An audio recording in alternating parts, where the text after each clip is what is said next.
बोंदो अशोक खरातच्या आग्रहावरून सुनील तटकरे यांनी माणिकराव कोकाटे यांचं खातं बदलायला स्वर्गीय अजितदादांना भाग पाडलं असा मोठा दावा राष्ट्रवादीचे प्रदेश उपाध्यक्ष उदयकुमार आहेर यांनी केलाय। तर असं काही झालंच नसल्याचं मंत्री छगन भुजबळ यांनी स्पष्टीकरण देत म्हटलंय।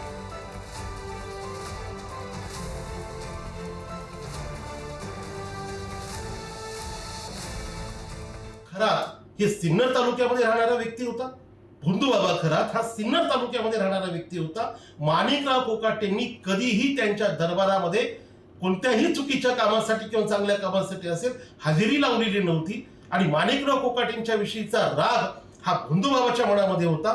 त्या गोष्टीचा कुठे काही संदर्भ तटकरे साहेबांचं त्या ठिकाणी जाणं, त्याच्यामुळे त्या भोंदूबाबाचा तटकरे साहेबांवर काही त्यामुळे आपण म्हणतो की त्याला आग्रह असणं किंवा त्याच्यावर प्रेशर असणं आणि त्या प्रेशर पोटी माणिकराव कोकाटेंचं खातं बदलणं याचा संदर्भ कुठे येतोय का?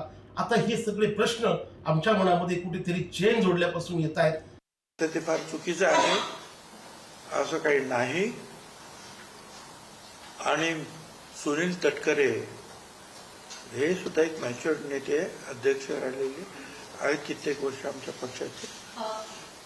हे जे आहे फार चुकीचं स्टेटमेंट आहे। ते जे काही केलं ना, तर कोणी ते कोण तो बाबा आणि त्या बाबाच्या सांगण्यावरून असं काही राजकारणामध्ये आम्ही काही करत नाही, तेही काही करत नाही आणि संपूर्णपणे चुकीचं आहे।